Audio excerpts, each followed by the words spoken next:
back with another episode of Astrologers Chatting Over Coffee. And what are we chatting about today?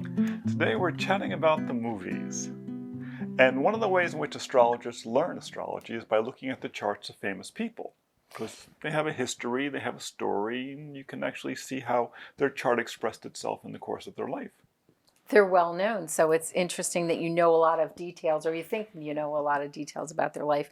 And then if you get a chance to look at their chart, you can see how they're playing out the planets within the life that you know about. Right. Well, right now for us it's summertime. And of course, what happens during summertime? It's the great movie season. And we've had a heat spell recently, so we've been going to the movies quite a bit. And we do like the action movies. In truth, we go to everything, but we do like the action movies. And one of the ones that we have seen in the movies, and now we are actually seeing it on our local cable channel, is the Justice League. And there's some big name actors in the Justice League with a lot of history. And so we looked at the charts of those actors. Well, let's be honest. We really wanted to have a chance to look at the chart of Superman. Right, yes. And Batman. Yes. And Wonder Woman. Exactly. In fact, for a while, I kept suggesting the idea for a book which would be, what would a superhero's office look like? You know, what is when they go back to their Batcave? What's the office actually look like? What's the ergonomics? I think it'd be a great topic, but it didn't really sell. Well, since I don't really know what the Batcave looks like more than what I've seen on the big screen, I don't know that I'd be an expert on it. Well, so it would be a lot of guess. Maybe they could use some feng shui help. Yes. Probably. Well, you know, it's interesting. Ben Affleck, who plays Batman, of course, he's not the first Batman, but he is the Leo in this situation. In fact, it's interesting that the Justice League has a big concentration of 3 Leos and 2 Taurians. It really kind of dominates the cast. Well, there might be 2 Tauruses, but they are Venus ruled, and they threw in an extra Libra in there, yes, which is also Venus ruled. So we've got a lot of Venus, Venus, Sun, Sun, Sun. So yeah, so it's a movie really built around big personalities, and of course the 2 Leos are Ben Affleck, who plays Batman, and Aquaman, which is who? What's his name? You can say it better. Jason Momoa. Thank you so much. And those are the 2 Leos. And then the Taurians are Henry Cavill, who plays Superman, Gal Gadot, who plays Wonder Woman, and Lois Lane, which is played by Amy Adams. Lois Lane is a Leo. Is a Leo, another Leo. Oh, I'm sorry, I crossed them over. You crossed over from Taurus. So Batman and Lois Lane are Leos. Yes. As well as Aquaman. Yes. And then we have the Tauruses are Superman and Wonder Woman. Exactly. Well, what is a Leo basically but a Taurian who gets out more? They're both big signs. Well, it's no surprise to me that Leo and Taurus would figure heavily in the world of actors, and particularly in these types of movies. You know, Leos love to be out there and bigger than life, and aren't all these characters a little bit bigger than life? And Taurus likes all things, you know, beautiful and amazing and comfortable and all of that. So the Taurus energy, also Venus ruled, seems to be a perfect one for especially this genre of movies. Well, this is also, you know, it's based upon DC, which was one of the oldest of the strips. And actually, people don't realize that the DC actually meant Detective Comics. That was its original name. And it goes back to, I think, 1937. It's one of the old comics. What's interesting is that if you look at the charts of the characters and the Marvel characters, they're all over the map.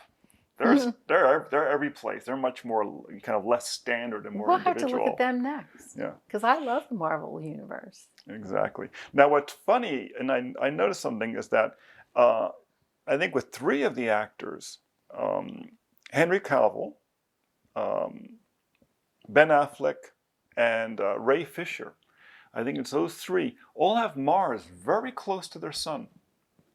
And Amy Adams has her Mars very close to her moon.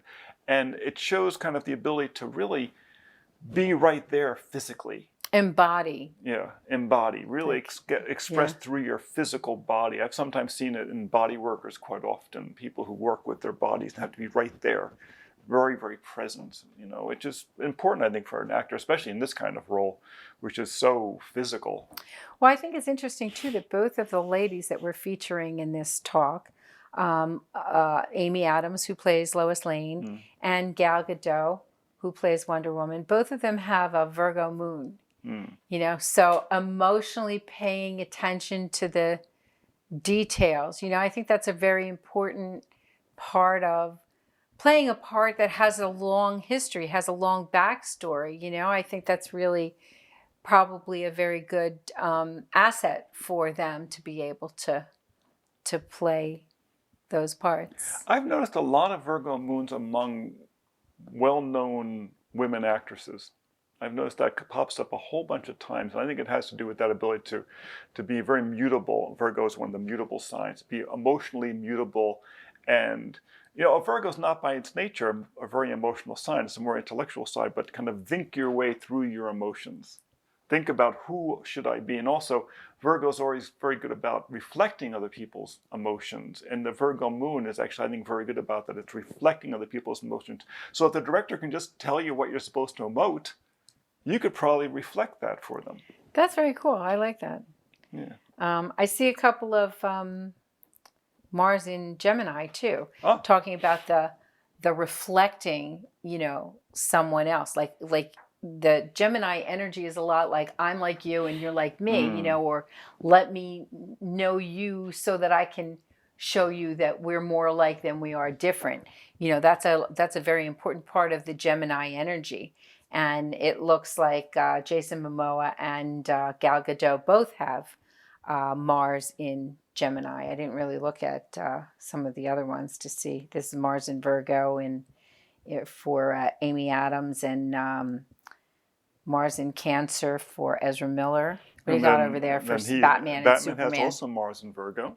Nice. For Batman, and Henry Cavill has his Mars in Taurus. Well, so and then another Mars in Virgo for Ray Fisher. Well, so that's, you know, again, that Virgo is ruled by Mercury. And so if it's a sign of communication, you know, so you communicate through body language as easily as anything else. I mean, isn't that, you know, sort of a classic definition of acting anyway? Well, you know, you become the character. Especially movie acting. Right, right. And remember, the heart of the movies is California, which is a Virgo state.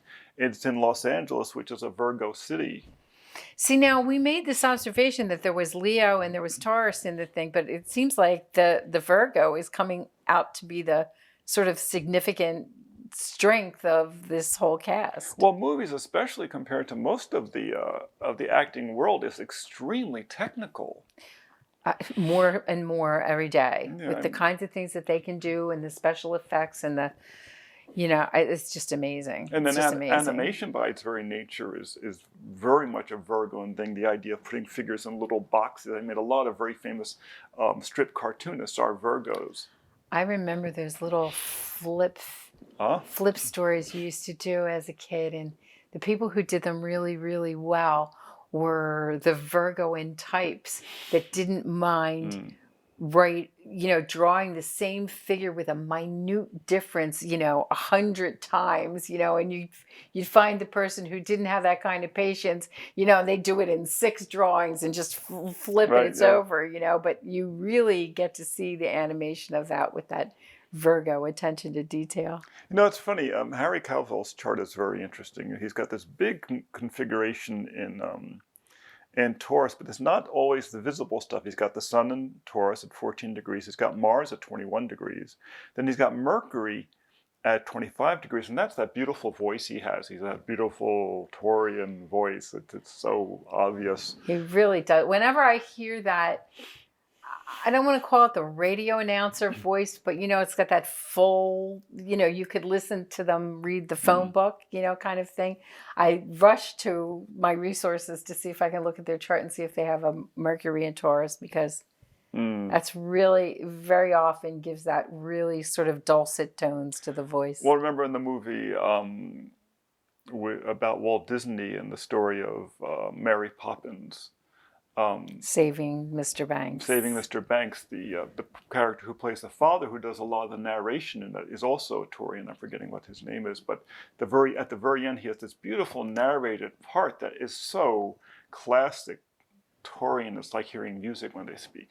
Beautiful. We'll put his name in the titles in post. Yes, exactly. So it also, I think it's interesting. Farrell. No, it's not Will Ferrell. It's a name like that. It's similar to that. He's an Aussie, I believe, or English, but we'll put it in the titles. But it's interesting with Henry Cavill that he also has the Venus in Gemini. You have also a lot of Gemini floating around here too, and he also has the Moon in Aquarius. And a real interesting part of that, the Moon in Aquarius, Moon in a chart relates a great deal to your mother. And he imagined he had a rather very modern mother, an unusual mother in some way.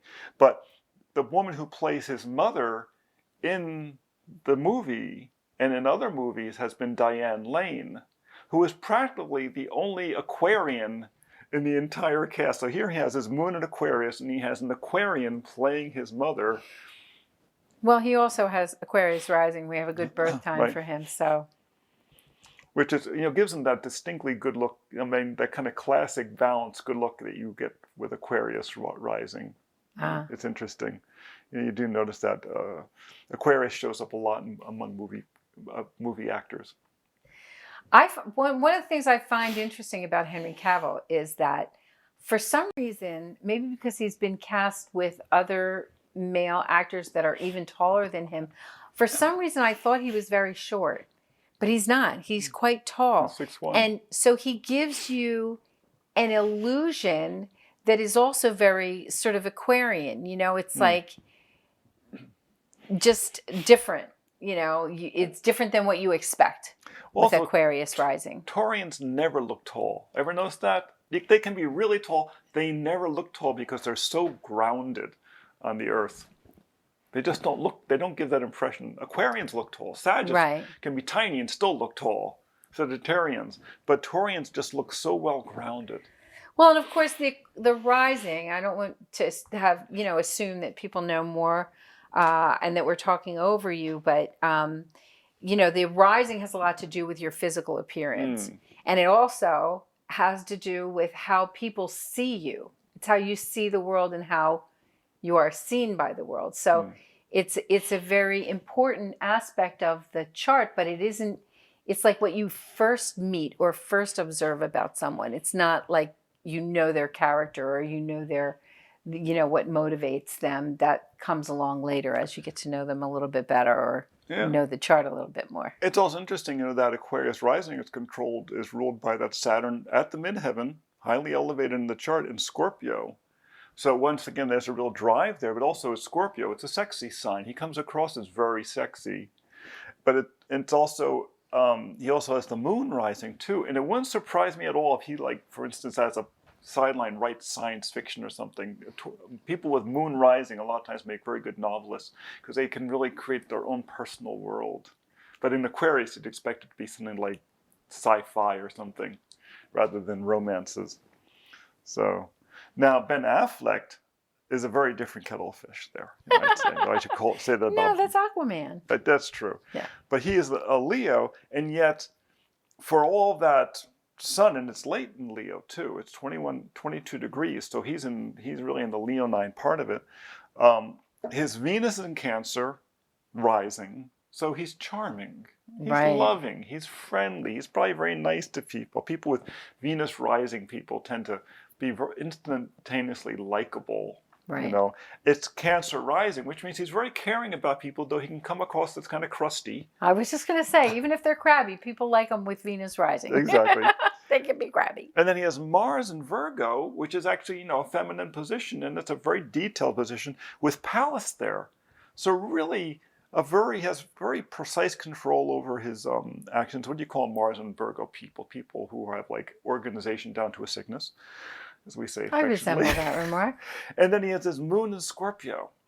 So once again, it's got that very sexy moon that really likes to get deeply into things. And then Jupiter and Sag, a very powerful position. So you have the sun in rulership, Jupiter in rulership. Wouldn't you know that Batman has a Scorpio moon? Yeah, big surprise, right? All the secrets, Yeah, you know, of his emotional life and everything yeah.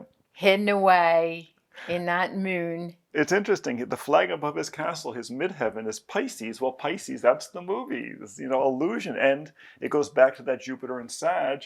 It's a powerful Jupiter and Sag. And more than likely, he really is coming into his own as he's getting later in life. He's really become like, the superstar. Early on he had a lot of unusual roles, you might say, But then again, he had, what was the one he did that was so early? It was All Up in Boston. That was such a groundbreaking movie where they're all in South Good Will Boston. Hunting. Good Will Hunting, and that was one that he wrote with Matt Damon, who's in every movie that there is. Exactly. Another very brilliant person. And prolific. Yeah, exactly. My goodness. Now, Ezra Miller is born in New Jersey. He's one of my paisans. Hoboken. Yeah, Hoboken. Once again, a Libran with his Venus in Scorpio. So there's a lot of Scorpio wandering around here with his moon in Sag and a Taurus rising. Hey, Scorpio's got to be somewhere. Yeah.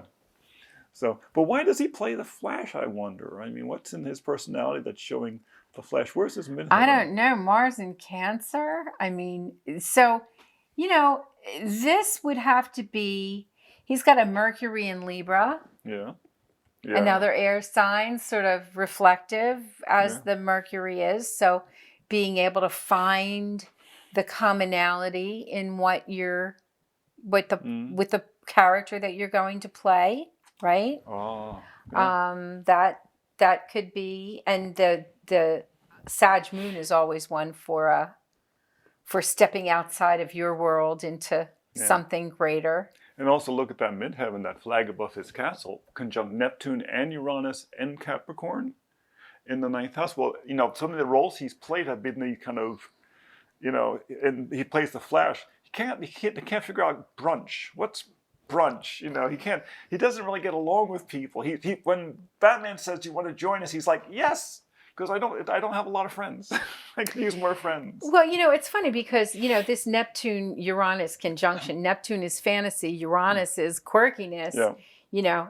They're in Capricorn. Yeah. So you can imagine him not like, I don't understand this. Right, exactly. And yet, it's right up his quirky alley. So. Yeah, exactly. And it's also, he also plays in the Fantastic Beasts series as well. And there he plays an extremely odd character. And he's very good at playing these very odd characters.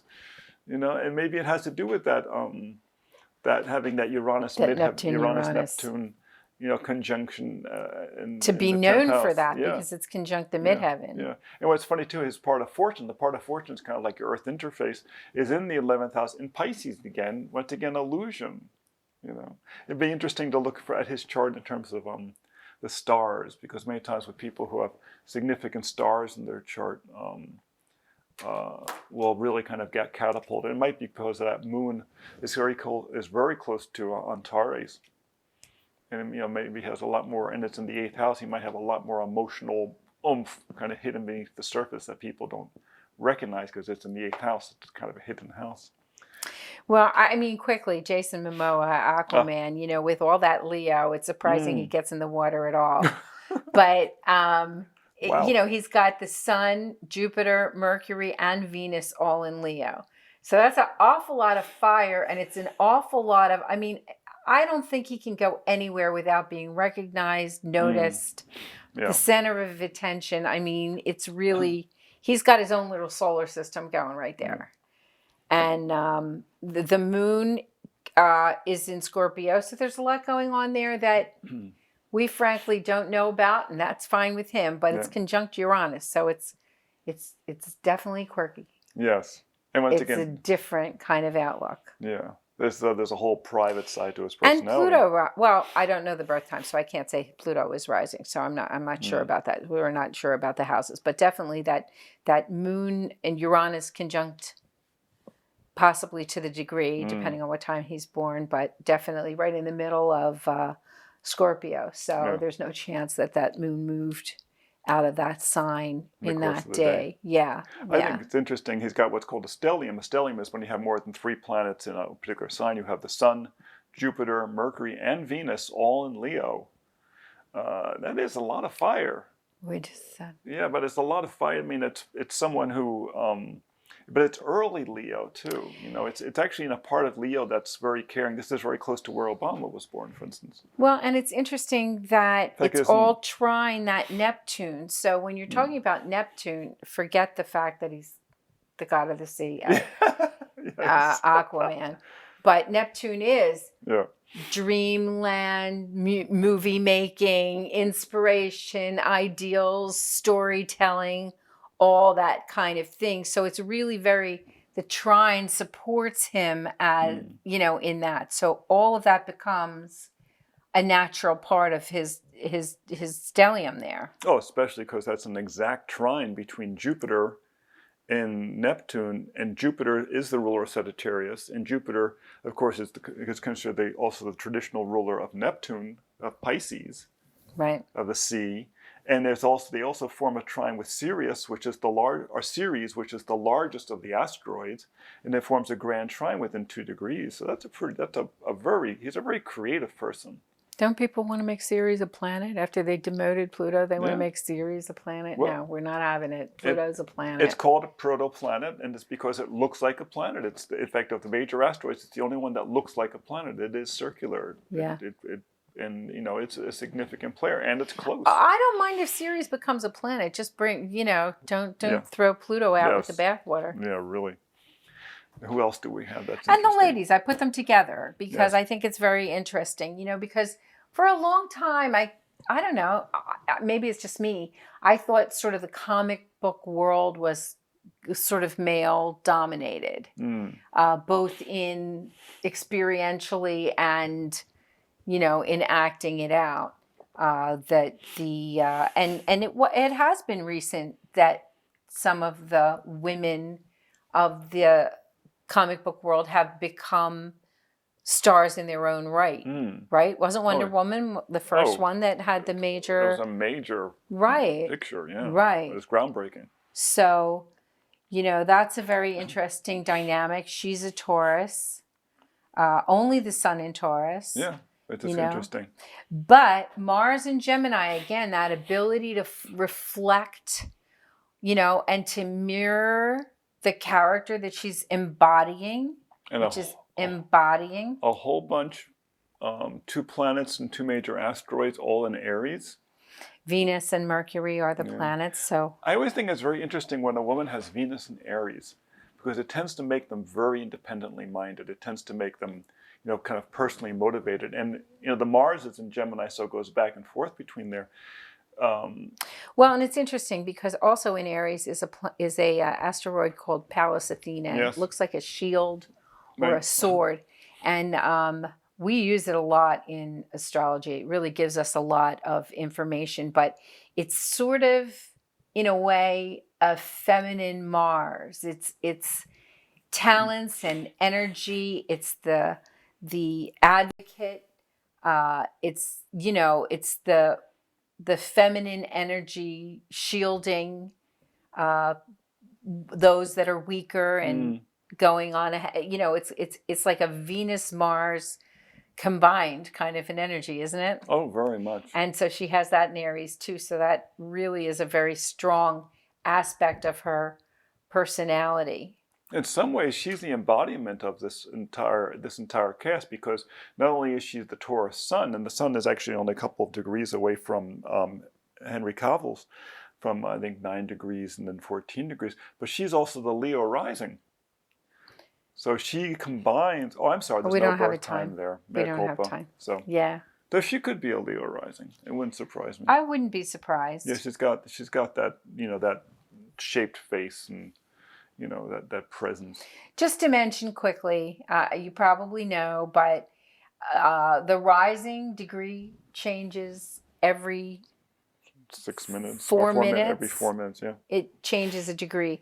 So when people used to come for a consultation, and way back when we were calculating charts by hand, and they'd say, oh, I wasn't born at 4 a.m. I was born at 4 p.m. Does it make a difference? We say, go away. Come back in a week. Yeah. Go calculate everything all over again. So, you know, we don't know exactly what time she was born, so it could be anything there. But though, Gal, if you end up watching this, you could email us. It would be nice. Or if anyone knows her, you could ask her to email us. Ask your mother. Yeah, exactly. Someone's got to know, right? Someone was there. But like I said, she in some ways, though, you know, with the Virgo moon, the Gemini Mars, the Taurian sun, she so much kind of embodies what the whole movie is about. In some ways, she's very much a central figure, that she ends up in the center of so much of what goes on. Well, and she's a mediator and a moderator. Exactly. For the whole, when the boys start to fight, you know, she's the one that tries to, takes it on the chin, trying to make sure that they work well together and shake hands and make up, you know, kind of a thing. So she really is that palace and that mediator, as I said. It's also interesting that we were just talking about with Jason and with his stellium in Leo. Amy Adams has a very similar configuration with the Sun, Mercury, and Venus there as well. The only thing she's missing is the Jupiter. And where's her Jupiter in the chart? I'm sure she has one someplace up here. Oh, in Pisces, of course. And do we have a birth time for her? We do. Gemini rising. Once again, that Gemini, that reflective quality. So it's interesting. You have two different. Well, that Gemini rising, that's another one that she paid good money from another lifetime for that Gemini rising, because they always look young. Yeah. You got Gemini rising. Doesn't matter how old you get, you look like a kid. And maybe act like it. And she's actually quite a bit older than Henry Cavill. In fact, Henry Cavill is closer in age to Ray Fisher and the Gal Gadot. You have basically two different groups, and you have Ben Affleck and you have Jason and Amy are actually the older generation. Right. So until you get up until like Jeremy Irons and Joe Morton, who were born in the 40s. Right. You know? Well, I mean, it has to do with the role that they played. I thought that they were more. A lot of times, you'll see very young actresses paired with much, much older leading men. And it's a little off-putting in some respects. But I think that this one was a lot closer, because we're going from 1972 to in 1987 or something like that. I think it's the whole range of the people that we're talking about. With Ezra being the outsider at 92. Yeah. Well, he's just a baby. I'm sorry. Exactly. Well, he's the Flash. Well. But I think it is maybe interesting. he time traveled or something, you know, in a flash. So of course you have to figure that Superman in the movie was dead for quite a while, so he probably didn't age. Oh, there you go. There you go. So cryogenesis. I hope you enjoy this. This was sure fun, and we hope it was fun for you too. Like we said, it's great to learn about aspects or configurations in the chart through looking at the way other people's lives. You get a little peek at that, and go to the movies and come back for another episode of Astrologers Chatting Over Coffee.